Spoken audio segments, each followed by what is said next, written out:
하늘에 속한 신령한 복, 하늘에 속한 신령한 복에 대하여 이 시간 은혜 받고자 합니다.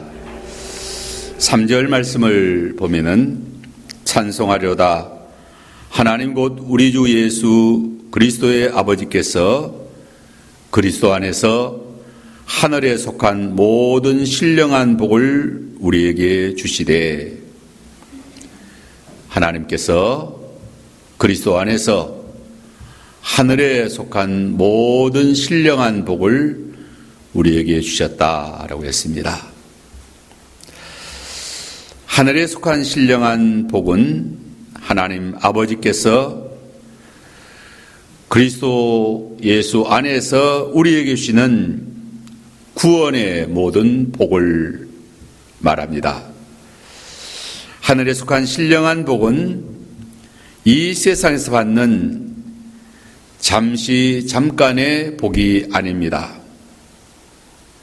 이 세상 사람들은 물질적인 복과 육신적인 복을 고대합니다. 육신이 세상에서 부귀영화를 누리며 호화호식하며 잘 살기를 원합니다. 육에 속하여 땅의 일만 생각하며 살아가기 때문입니다. 이러한 복은 바람과 같이 잠시 잠깐이면 지나가는 헛되고 헛된 복이라고 했습니다. 이 세상 육신의 복은 풀과 같고 풀의 꽃과 같이 잠시 후면 시들고 떨어지고 마른다라고 했습니다. 솔로몬은 바람을 잡는 것과 같이 헛되고 헛되다라고 했습니다. 그러나 하늘에 속한 신령한 복은 하늘에 속한 것이며 물질적인 것이 아니며 영적인 것이며 잠깐 있다가 썩어질 것이 아닌 영원한 것입니다. 하늘에 속한 신령한 복은 하나님께서 그리스도 안에서 주시는 구원의 은혜와 은사와 또 신령한 모든 은혜와 복을 말합니다. 성령께서 내려주시는 신령한 은사입니다.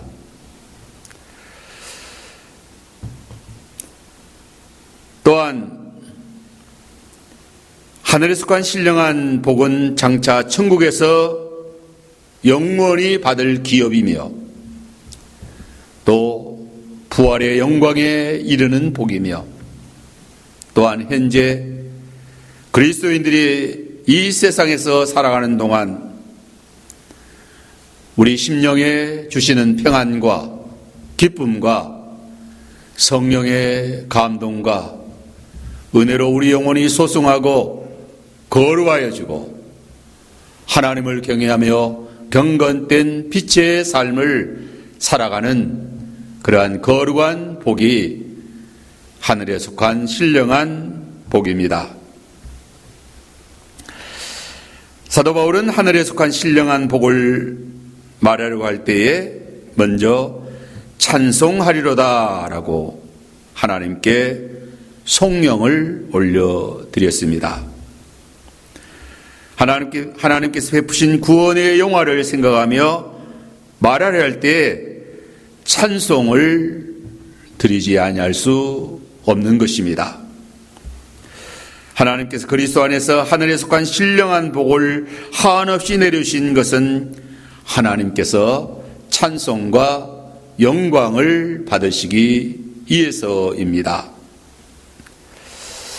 이 하늘에 속한 신령한 복, 성경에는 신령한 은혜에 대해서, 신령한 복에 대해서 구약 성경에도 또 신약 성경에도 여러 면으로 많이 말하고 있습니다. 역대상 25장 3절에는 신령한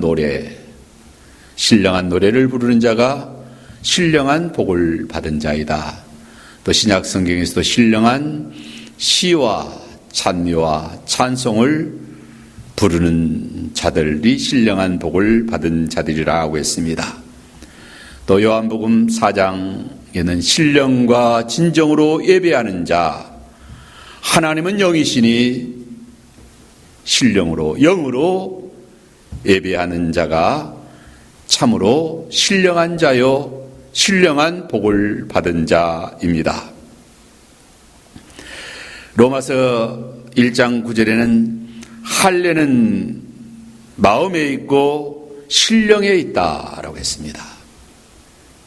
또 신령한 은사, 신령한 은혜를 받아야 된다라고 했습니다. 신령한 것을 뿌렸다, 신령한 식물을 마시며 신령한 음소를 마시며 신령한 반석에서 나는 그러한 은혜를 받았다라고도 말합니다. 고린도 전서 12장 1절에는 신령한 것에 대하여 알기를 원한다라고 했습니다. 신령한 것을 따라 구하라. 신령한 몸으로 다시 산다. 우리는 육신의 몸으로만 잠깐 살다가 썩어지면 늙어지면 그만이 아니고 부활의 몸, 신령한 몸으로 영화롭게 다시 살아서 복된 삶을 살게 될 것이다 라고 했습니다. 신령한 지혜, 신령한 복, 신령한 은혜를 우리가 받아서 신령한 신앙생활을 하는 것입니다. 노아시대에 하나님께서 노아시대를 심판하실 때 하신 말 중에 이 세상 사람들이 다 육체뿐이라, 영적인 면은, 신령한 면은 다 없어지고 육체뿐인 인생들이 되었다. 그래서 육체의 소욕을 따라, 육체의 정욕을 따라, 육체의 탐욕을 따라, 육체의 쾌락을 따라 포악하게 육체의 모든 삶을 살아가는 그들을 하나님이 멸하셨다라고 했어요. 하나님은 영이시고 또 하나님께 사람을 창조하실 때 하나님의 형상대로 영적인 존재로 창조해서 영적인 그런 하나님을 경외하며 예배하며 신령한 은혜의 삶을 살게 하신 것입니다. 그러므로 우리가 신앙생활하는 것은 신령한 삶을 사는 것이다.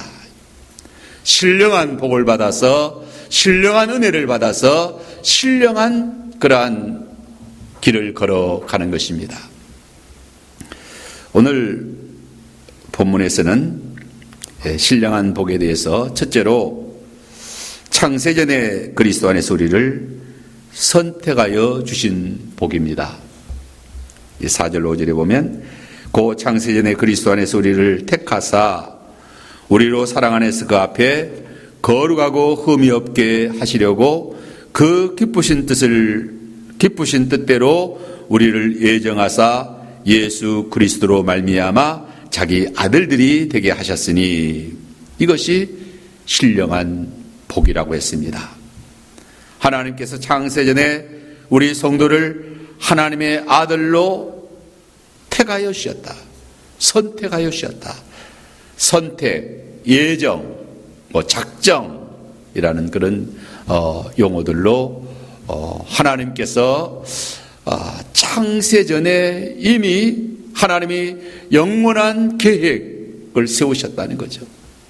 그래서 우리 한 사람 한 사람 예수 믿고 구원받아 하나님의 자녀가 되고 천국 백성이 될 사람 한 사람을 다 미리 예정해 주셨다. 선택해 주셨다는 것입니다.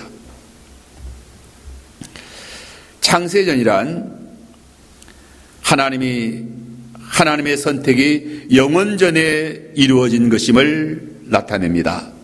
이 하나님의 선택이 인간의 공로나 선행이나 일시적인 환경의 조건에 의한 것이 아니라는 것입니다. 세상적인 그 어떤 조건에 의해서 선택되어진 것이 아니라는 것입니다.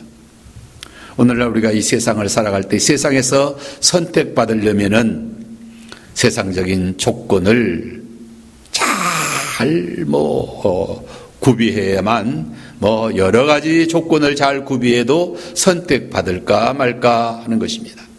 그러나 하나님께서 창세전에 우리를 선택하실 때는 무조건적인 선택이었다.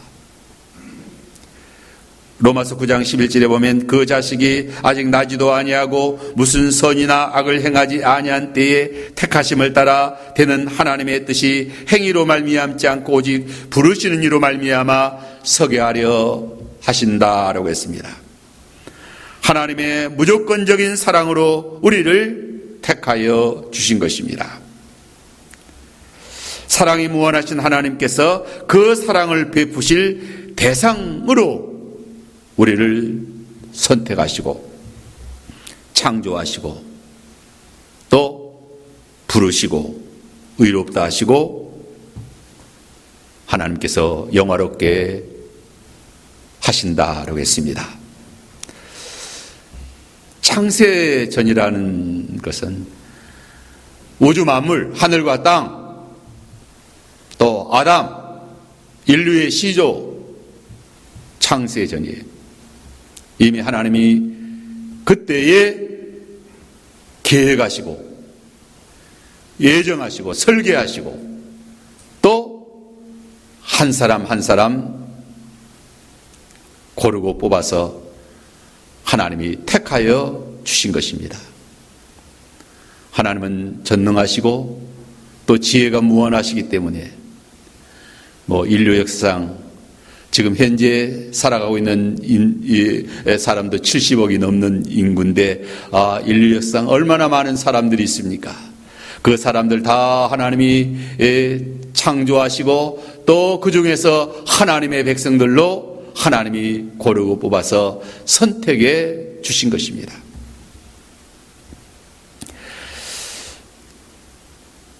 우리를 선택하심은 하나님의 기쁘신 뜻이라고 했어요. 5절에 보면 그 기쁘신 뜻대로 우리를 예정하사 그 기쁘신 뜻대로 이미 창세전에 우리를 예정하신 것입니다. 우리가 예수 믿고 신앙생활하는 것은 어쩌다 우연히 하는 것이 아닙니다. 예수 믿고 싶으면 믿고 말고 싶으면 말 수 있는 것이 아니라는 거죠. 하나님의 선택을 받은 자는 믿지 아니할 수가 없어요. 항거할 수가 없다. 그래서 칼빈주의 5대 교리 가운데 하나 불가항력적 구원입니다. 하나님께서 선택하시고 부르시고 은혜를 하려 주시는 자는 그 구원의 은혜를, 부르심의 은혜를, 선택하심의 은혜를 항거할 수 없다. 반드시 예수를 믿고 구원받아 하나님의 영광에 이르게 되는 것입니다. 결심하고 기독교를 반대하고 박해하던 바울도 하나님의 부르심을 항거하지 못했습니다. 하나님의 절대 주권과 은혜임을 우리가 깨달아야 하는 것입니다. 택하심을 따라 하나님의 자녀가 된 우리는 조금도 자만할 수가 없고 우리의 잘한 무엇 때문에 선택받은 것이 아니기 때문이다. 예를 들어서 오늘날 국민들의 전적 선택을 받아서 대통령 자리에 올랐다. 한 80%, 90% 이렇게 선택을 받아서 대통령 자리에 올랐다 하면 그래도 내가 대단한 존재다라고 아마 자만한 마음을 가질 수 있을 것입니다. 또 인류 기업에 또 들어가는 선택을 받았다고 하면 내가 참 모든 사람 가운데 뛰어난 실력을 가졌다라고 그렇게 생각되어질 것입니다. 그러나 하나님께서 우리를 선택하신 것은 나의 조건이나 나의 어떠한 형편, 내가 나기도 전에 하나님께서 창세전에 그 기쁘신 뜻을 따라 우리를 선택하셔서 하나님의 영화로운 영광의 구원에 이르게 하여 주신 것입니다. 하나님의 절대 주권으로 선택받아 하나님의 자녀가 되었으니 우리는 우리의 구원에 대하여 또한 안심할 수가 있는 것입니다. 내가 믿으려고 노력하고 노력했는데도 잘못 믿으면, 또 믿음 생활이 잘 안 되면은 지옥에 떨어지면 어떻게 할 것인가? 그러면 너무 불안하지 않습니까? 그러나 하나님께서 창세 전부터 우리를 택하여 주셨기 때문에, 그 부르심을 한가할 수 없기 때문에 성령을 부어주시고 그리스도의 피로 우리를 속량하여 주셨기 때문에 우리는 확실하게 구원을 받는다. 우리의 구원은 그래서 안전하다는 거죠. 또한 하나님께서 그 예정을 따라 일하신다라고 해서 11절에 보면 모든 일을 그의 뜻의 예정대로 일하시는 이의 계획을 따라 우리가 예정을 입어 그 안에서 기업이 되었으니, 모든 일은 그의 뜻의 예정대로 일하십니다. 하나님의 계획을 따라 예정을 입어 그 안에서 구원받아 자녀가 되고 기업이 되었습니다. 건물을 건축할 때에도 그 설계 도면대로 집을 건축합니다. 하나님께서 원대한 구원 역사를 계획하시고 설계하시고 그 예정하신 대로 척척 일해 나가시는 하나님이십니다. 그래서 그 하나님이 섭리하시고 계획하시고 이루시는 일은 실패가 없다. 반드시 성취되고 영화로운 하나님의 나라가 세워지는 것입니다. 또 그리스도 안에서 우리를 예정하셨다라고 했어요. 하나님께서 창세전에 우리를 택하실 때에 그리스도 안에서 우리를 택하여 주신 것입니다.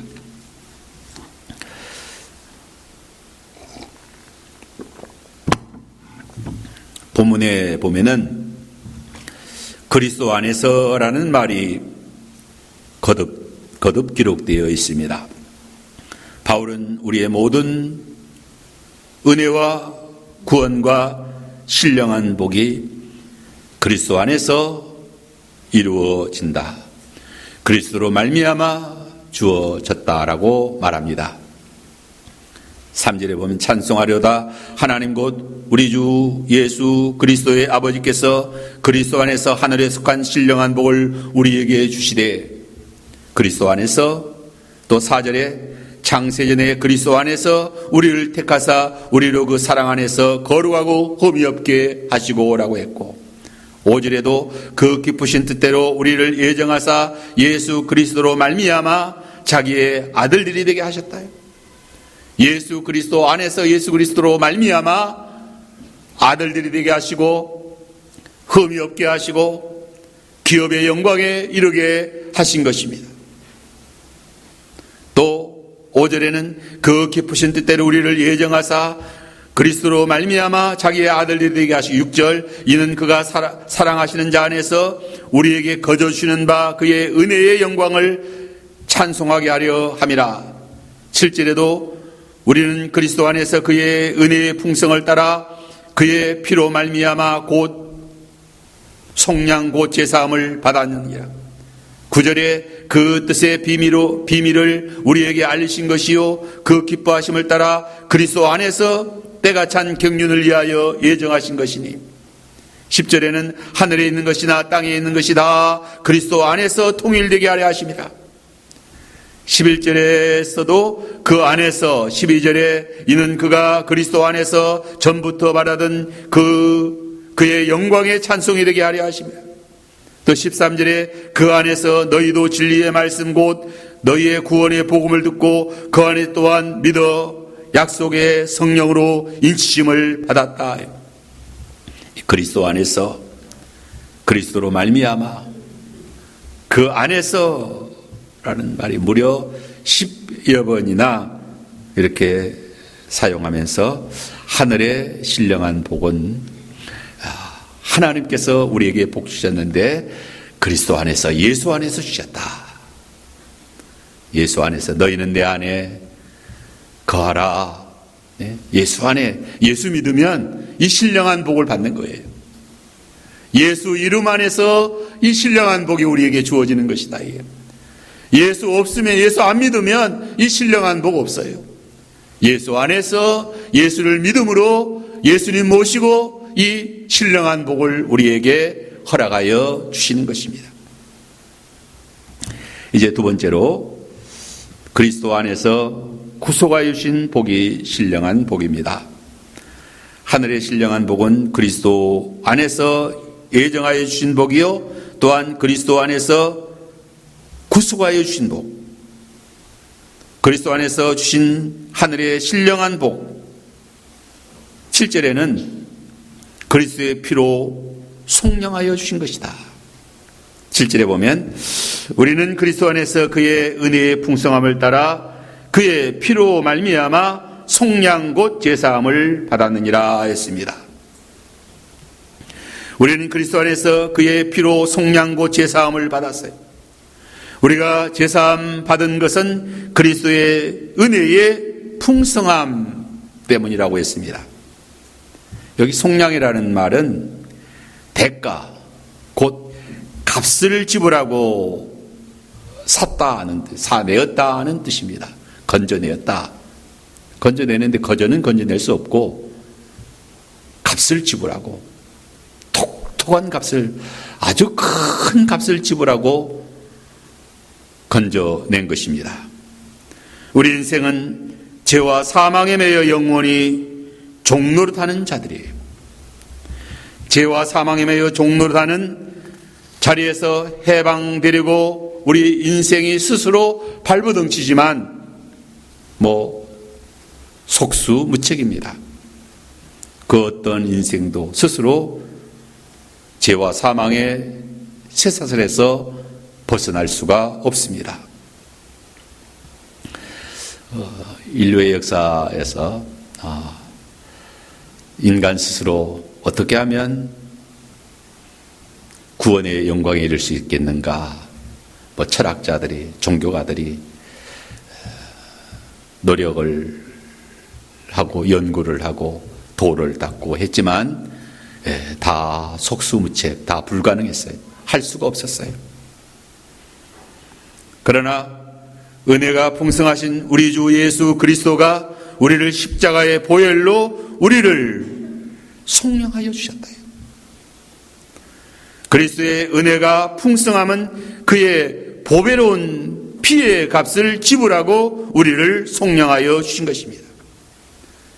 그리스도의 피의 값은 그 무엇으로도 계산할 수 없는 그런 값이다. 온 지구의 값으로도, 우주의 값으로도 그리스도의 피의 값을 대신할 수가 없는 것입니다. 우리에게 그 보배로운 그리스도의 피의 값이 지불되었다는 것입니다. 세상에서 나의 값이 얼마나 될까? 사람들이 보험회사에서나 이 세상 사람들은 사람의 값을 매깁니다. 젊은 사람은 좀 더 값이 높고, 노인은 또 값이 좀 덜하고. 아모스 8장 6절에 보면 은으로 힘없는 자들을 사며 신 한 컬레로 가난한 자들을 산다라고 했습니다. 은 20에 요셉은 팔려갔고 은 30에 예수님은 팔려서 십자가에 죽으셨습니다. 은 몇 푼의 값, 신 한 컬레의 값에 팔려가는 싸구려 인생이다. 우리가 사는 동백지구가 값이 얼마나 될 것인가. 아파트가 한 5만 채 된다. 그러면 한 채에 5억씩이다 하면 약 한 25조 정도 될 것이다. 또 상가나 여러 가지 다 계산하면 50조 된다.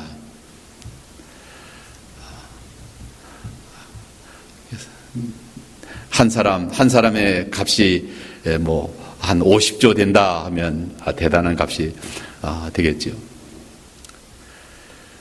예수님이 피의 값을 지불하고 우리를 죄와 사망에서 구속해 주셨다.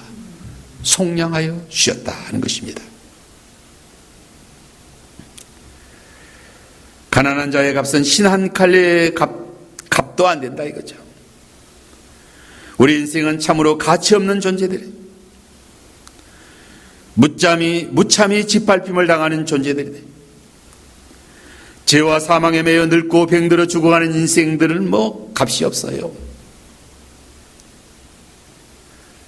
뉴욕에서 코로나 전염병으로 많은 사람들이 죽었는데 시체가 너무 많기 때문에 제대로 장례식을 할 수 없어서 옛단섬 공동묘지에 무더기로 갖다가 매장했다고 그러잖아요. 사람들이 값이 없어요. 이러한 인생들을 은혜가 풍성하신 우리 주 예수 그리스도께서 그 보혈의 핏값을 지불하고 우리를 속량하여 주신 것이다. 이것이 신령한 복이요 신령한 은혜인 것입니다.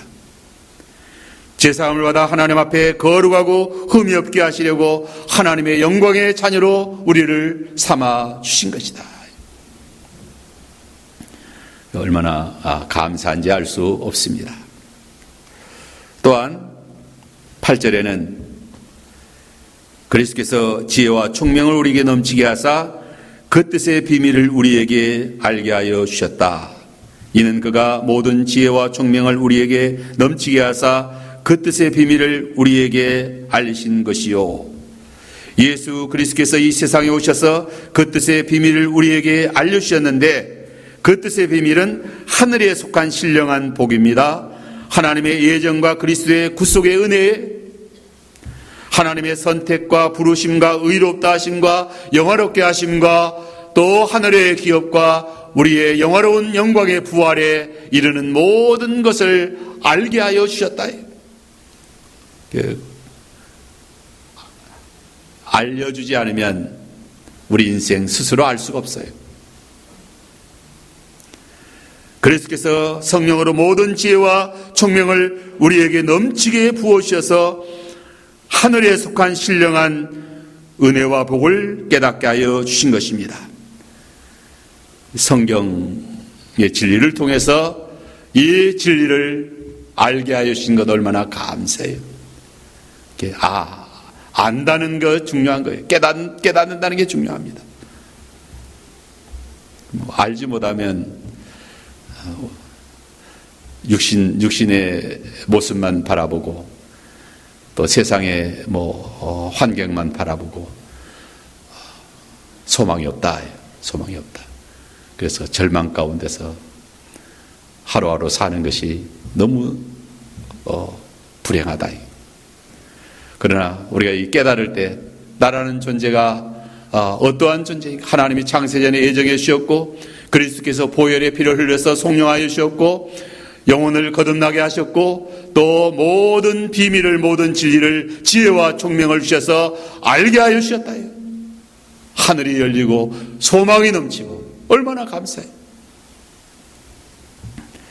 또한 10절에는 그리스도 안에서 만물을 통일되게 하셨다라고 했습니다. 하늘에 있는 것이나 땅에 있는 것이 다 그리스도 안에서 통일되게 하려 하심이라.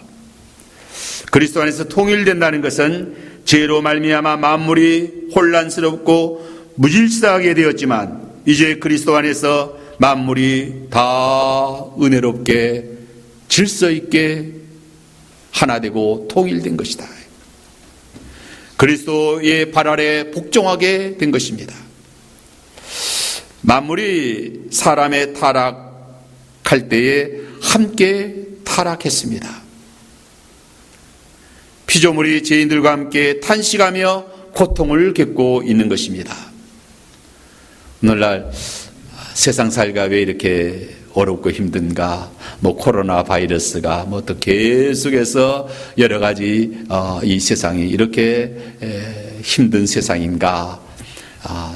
이 세상이 다 타락해서 그래요. 사람들과 함께 이 세상이 이렇게 타락해서 로마서 8장 22절에 피조물이 이제까지 다 함께 탄식하며 함께 고통을 겪고 있는 것을 우리가 아느니라. 피조물이 고대하는 바는 하나님의 아들일이 나타나는 것이니 피조물이 허무한 데 굴복하는 것은 자기 뜻이 아니요 오직 굴복하게 하시는 이로 말미암음이라. 그 바라는 것은 피조물도 썩어짐의 종들 안에서 해방되어 하나님의 자녀들의 영광의 자유에 이르는 것이다 라고 했어요. 만물이 다 그리스도의 발 아래 복종되게 하셨다. 하늘에 있는 것이나 땅에 있는 것이 다 그리스도 안에서 통일되게 하려 하십니다. 하늘에 있는 것은 다 하나님께 복종되고 통일이 됩니다. 천당은. 그러나 땅에 있는 것은 복종하지 않는 거예요. 공중 권세자인 마귀가 주장하는 이 세상, 또 죄가 관영한 세상은 얼마나 무질서하고 혼란스럽고 또 악한 것들이 행행하고 바이러스가 창궐하고 이 세상이 참 얼마나 그래서 사람이 살기가 아주 어려운 세상이 되었는지 모릅니다. 하지만 그리스도의 발 아래 복종시킨다. 하늘의 것이나 땅의 것이 다 통일되게 하려 하십니다.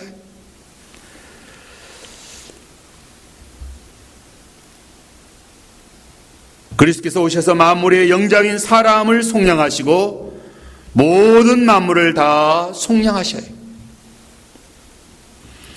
에베소 1장 22절 23절에 보면 또 만물을 그의 발 아래 복종하게 하시고 그를 만물 위에 교회의 머리로 삼으셨느니라. 교회는 그의 몸이니 만물 안에서 만물을 충만하게 하시는 이의 충만이니라.